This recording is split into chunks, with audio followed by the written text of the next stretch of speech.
They told me not to swim in Black Hollow Lake after sunset. They said it was cursed. Said a man drowned there 20 years ago, and every year since, someone else disappears beneath the still black water.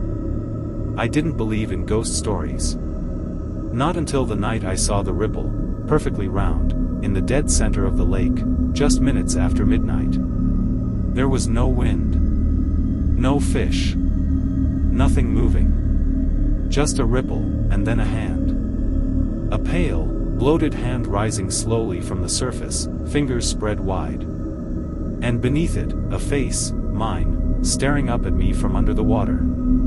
I should have run. I should have screamed. But I stepped forward instead. Because the voice that called out to me from beneath the lake, it didn't just sound like mine. It was mine. The town of Black Hollow didn't show up on most maps. Tucked between two forested ridgelines and wrapped around a dark, glacial lake, it looked like something frozen in time. Old pickup trucks. One gas station. A diner that hadn't updated its menu since the 80s. It was the kind of place people passed through, not to. My parents brought me here after the accident, after we lost my brother. Said we needed peace. A fresh start. But nothing about this place felt fresh. The air smelled like pine and rust, and the lake, Black Hollow Lake, was the centerpiece of everything, still as glass, always too dark to see the bottom. Locals didn't swim in it. Some didn't even look at it. There were no boats, no docks.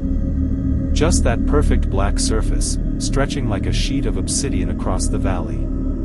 I first noticed something was wrong the third night after we moved in. I'd gone out for air around midnight, just pacing the gravel road that ran along the tree line. I swear I heard something, just under the wind. A whisper. Not like someone whispering from the trees. No, like it was coming from the lake.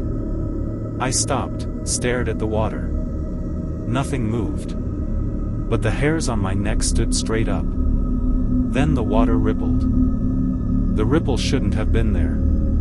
There was no wind. No fish surfaced. But it moved outward in slow, even rings like something had just slipped beneath, or risen from, the surface. I stared, frozen. That's when I heard it again. Not words. More like the memory of a voice. Like something speaking inside my head, underwater and distant. My name. Just once. I told myself it was grief playing tricks on me. I hadn't slept in days. But the feeling clung to me, thick and oily.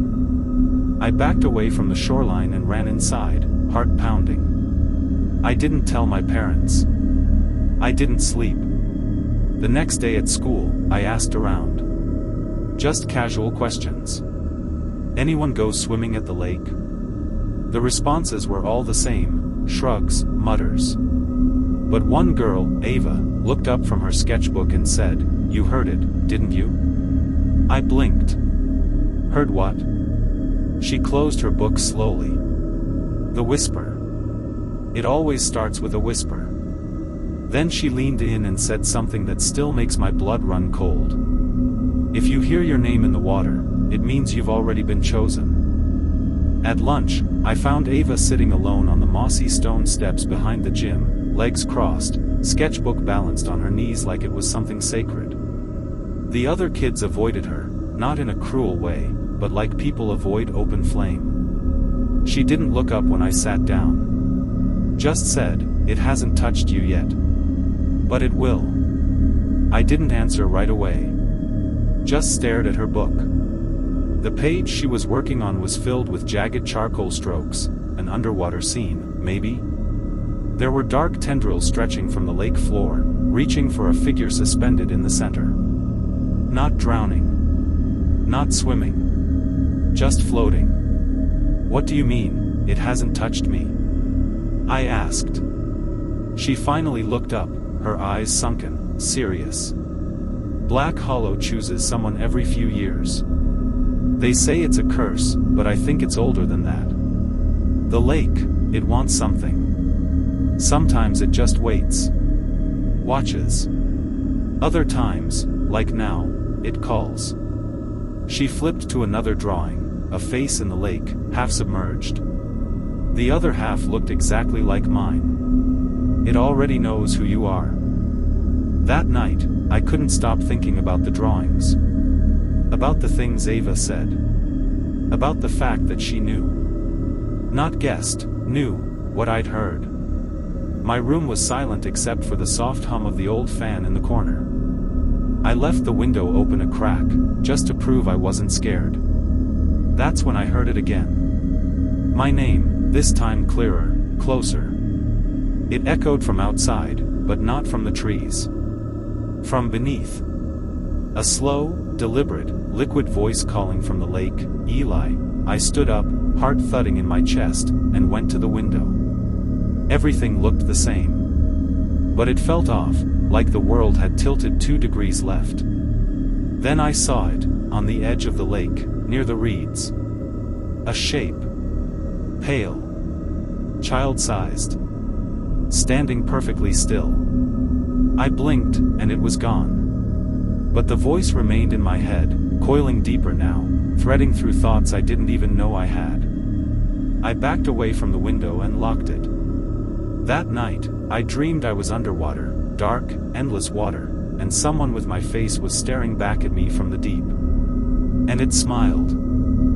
The school library wasn't much, just a converted old chapel with dust-choked stained glass windows and books that hadn't been touched in decades. But it had something the internet didn't, local history. Real, unfiltered stories. I found Ava there the next day, flipping through a yellowing ledger marked, Bryer County Records, 1902 to 1925. When I asked what she was looking for, she didn't answer. Just slid the book across the table. Page 47, she whispered. I opened it, and my stomach tightened. A black and white photo showed a group of children standing in front of the lake, same pier, same trees, but their faces were strange. Not blurred, stretched, as if the camera had caught them mid-scream. The caption read, Black Hollow Summer Camp, disbanded after tragedy, 1913. I read further. 3 children vanished in July. No signs. No witnesses. Only wet footprints found on the dock, leading back toward the forest, not away. One witness, a groundskeeper named Ezra Mullen, claimed he saw a boy made of water standing at the center of the lake the night before the disappearances. They institutionalized him. Later that night, I couldn't stop thinking about that photo. I printed a copy on the school's dusty scanner and pinned it to my corkboard. I tried not to stare at it, but the longer I did, the more wrong it felt. The faces weren't just distorted, they were moving. Just slightly. Just enough that if you looked away and looked back, one would have turned its head. By midnight, I was pacing. Then I heard the splashing. Not loud, just a single step. Water on stone. I rushed to the window. Nothing. But the sound came again. Inside. Slowly, I crept into the hallway, every step echoing like a gunshot. At the far end, near the stairs, water pooled across the wooden floor. It led to the bathroom. I pushed the door open. Cold air hit me. The sink faucet was running. The mirror was fogged. And drawn in the mist, as if by a child's finger, was a single word, Eli. I didn't scream. I couldn't. Because in the reflection, standing behind me, was a boy soaking wet, his head tilted, his eyes empty. And he looked exactly like me. The next morning, my reflection didn't move right. I stood at the bathroom sink, splashing water on my face, trying to shake off the night. But in the mirror, something was off. My lips moved a half-second too slow. My blink came delayed. For the briefest moment, my reflection smiled, but I didn't. I stumbled back, heart pounding. Ava didn't believe me when I told her. You didn't sleep, she said. You're stressed. But her voice cracked halfway through. She'd seen it too, she just didn't want to say. That afternoon, we skipped class and went back to the lake. I brought a handheld camcorder from the AV room. We needed proof. The forest felt wrong. Birds were silent. The air was thick and metallic, like copper pennies on the tongue. When we reached the dock, Ava froze. Look. Footprints. Wet ones. Child-sized, leading down the dock, then stopping. No water splashed. No ripples. Just the prints, ending at the edge, like the lake had swallowed whoever left them without a sound. I pointed the camera and zoomed. At the far end of the lake, something bobbed up from the water, a pale, narrow face. Watching us. Then it vanished. The tape recorded static the second I pressed zoom. That night, Ava and I reviewed the footage in her basement. Nothing but static. No sound. No image. But just before the tape cut out, exactly at the 2:17 mark, there was a frame. Just one. We paused it. Squinted. It was a face. My face. Twisted, waterlogged, and grinning. Not a still from earlier, this was filmed from inside the lake, looking up at us on the dock. How is that possible? She whispered. I had no answer. She scrubbed through again and again, but the frame only appeared once. Eli, that thing, it's you. She was right. Whatever was in that lake, it wasn't haunting me. It was becoming me. That night, I dreamt I was drowning. But not in water. In faces. All of them mine. Smiling. Whimpering. Screaming. One reached out and grabbed my wrist, and I woke up with a cold, wet handprint burned into my skin. The next morning, the handprint was gone, but something else had taken its place. Where the damp mark once clung to my wrist, there was now a faint scar, perfectly circular, almost like a ring burned into my skin. Ava traced it with her finger, trembling. It's like it marked you. Neither of us wanted to say what we were thinking. Whatever was in that lake wasn't just copying, it was claiming. We skipped school again and returned to the dock just after noon, hoping to find answers in daylight. I brought a mirror from the house. Not a phone camera. A real, handheld mirror. I don't know why, something inside me whispered that the thing didn't like mirrors. I held it over the edge of the dock, angling the reflection toward the water. And that's when I saw it. Myself, in the water, but not in sync with my movements. The reflection looked up at me and blinked, before I did. Then it smiled. I didn't. Its eyes rolled back into its skull, and in the mirror's reflection, it reached up. But when I looked directly into the water, nothing was there. Only ripples. I dropped the mirror. It sank without a sound. That night, I tried not to sleep. But I must have drifted off around 3 a.m., because I woke to the sound of dripping. Not water, something thicker. Slower. I reached for my phone. 3:17, I turned on the flashlight and froze. My bedroom wall was wet. A single, dark trail ran from the ceiling to the floor, like a slow, bleeding wound. Then came the tapping, 3 knocks, same as before. I stared at the wall, then slowly walked toward it. The light flickered. My breath fogged in the air. I pressed my ear to the cold plaster and listened. Breathing. Labored. Wet. Then, faintly, let me out, I staggered back. My shadow didn't follow me. It stayed, rooted to the wall, still reaching forward. And then the whisper again, only this time, from behind me, too late. I spun around. Nothing there. Except on my bed, soaking into the sheets, a second wet handprint. I couldn't go back to sleep after that.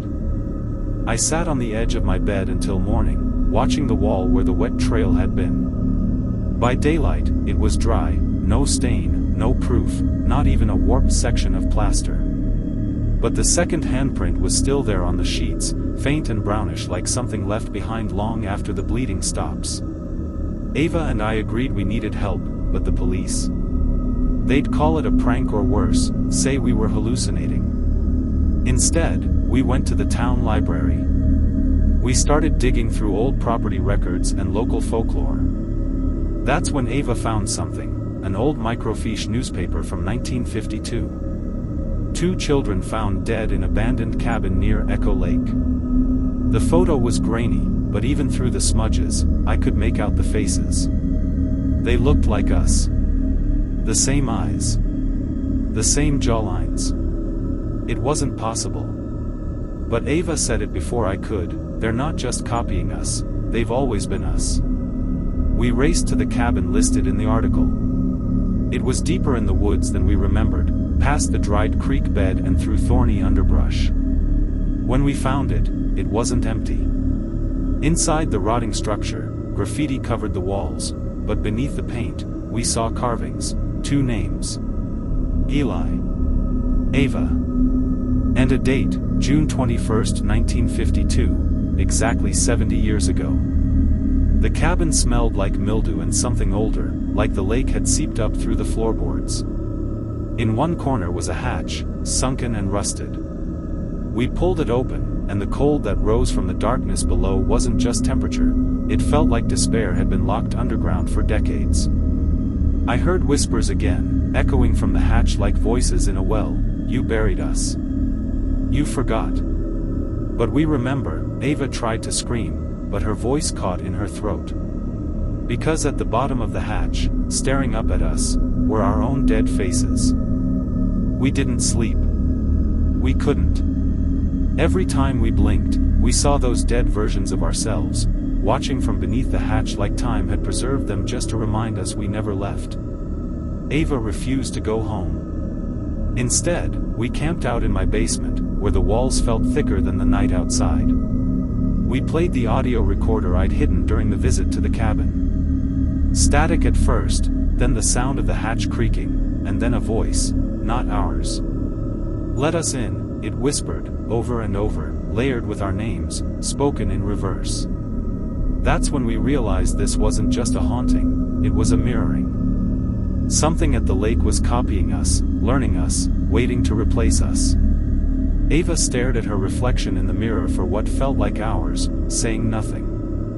Then she leaned closer and whispered, "If I move, and it doesn't, run." I laughed, nervously, until she did it. Ava tilted her head left. The reflection stayed still.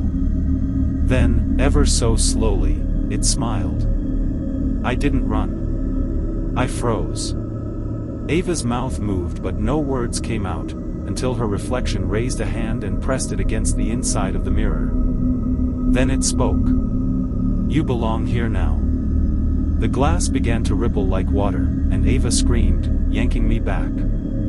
We shattered the mirror with a flashlight. It bled, not glass, but black water, thick and pulsing, like it had a heartbeat.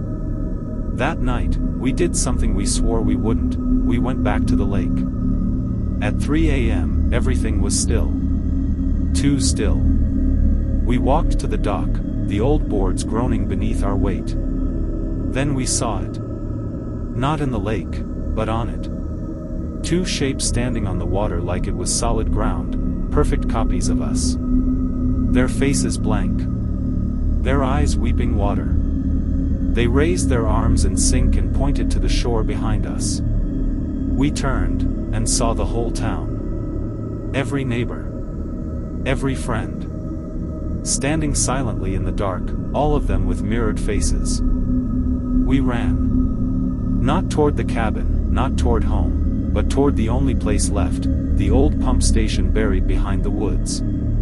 No one ever went near it. Locals said it dried up decades ago after the lake shifted. But when we reached it, the doors were open. Inside, the walls were soaked, pulsing like lungs. Pipes twisted unnaturally, dripping black water that hissed on contact with the floor. In the center stood a massive control panel, lights flickering like it was still alive. Then we heard it, an exact replica of my voice coming from the pipes. "You were always meant to stay." Ava gripped my arm and pointed. Behind the control panel was a hatch. Smaller than the one at the cabin, but leaking the same dark liquid. Something clawed from the other side. Fingers, not human, but warped. Elongated. As if the lake had tried to build people, and failed. Ava didn't wait. She grabbed the fire axe from the emergency wall mount and swung it toward the hatch. The blade hit something soft, and we heard it scream, not with pain, but with rage. The hatch slammed shut. But the damage was done. The room trembled. Water surged from the pipes, rising fast. Ava shouted, "We need to flood it, seal the copy room, whatever it is." I ran to the panel, flipping every switch, every lever. The power groaned to life. Monitors flickered. One showed an underwater chamber, a chamber filled with dozens of bodies, all of them us. Not just Ava and me, versions of us from every decade, every hairstyle, every change in clothing style. Copies created over decades, maybe centuries. But none moved. Until one opened its eyes. The copy that opened its eyes inside the monitor wasn't just staring, it was smiling. Not with lips, but with its entire face. Muscles tugged unnaturally, skin stretching thin like wet paper. I staggered back, my hand still hovering above the controls.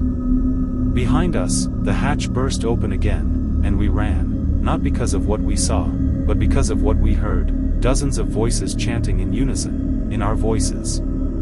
"Come back, come back, come back," overlapping, mechanical, slightly off, like a recording glitching on repeat. We bolted into the forest, not caring where we landed.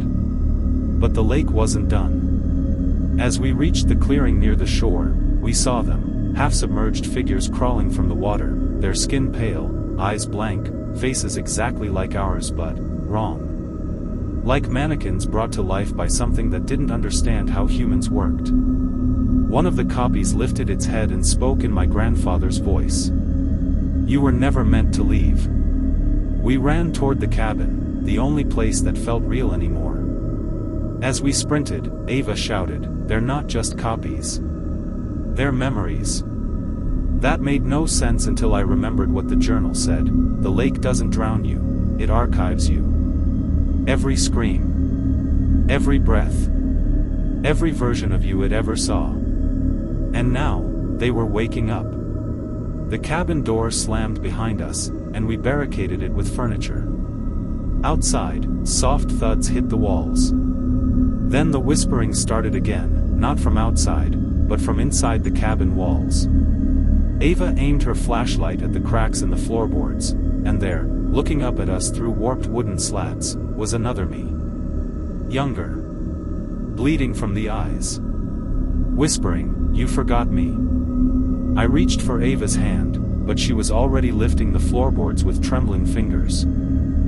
Ava pulled up the floorboard with a loud crack, and for a split second, the space beneath the cabin flickered, like a bad video transmission.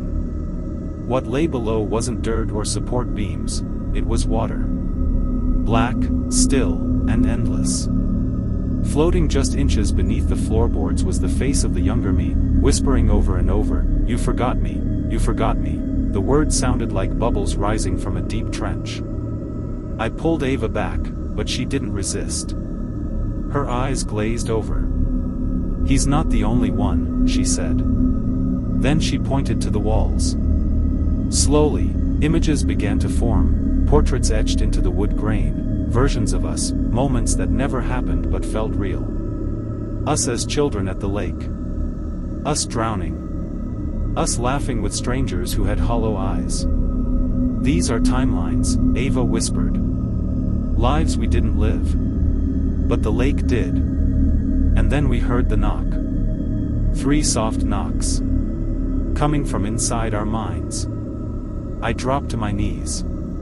My heartbeat no longer felt like my own. Then came the final realization. This wasn't about escaping the lake. It was about accepting it. The lake didn't just collect echoes. It became them. It studied you. It watched you lie, laugh, cry, love.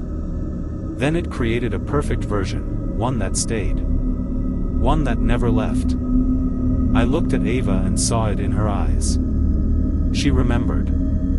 The lake had taken her long ago. The Ava beside me wasn't Ava anymore, but her memory. A memory that loved me enough to stay.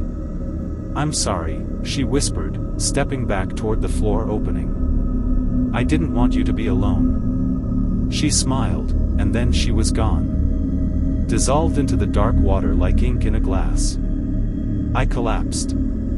Outside, the copies stopped knocking. Because I understood now. The final test wasn't survival. It was whether I'd become something worth remembering.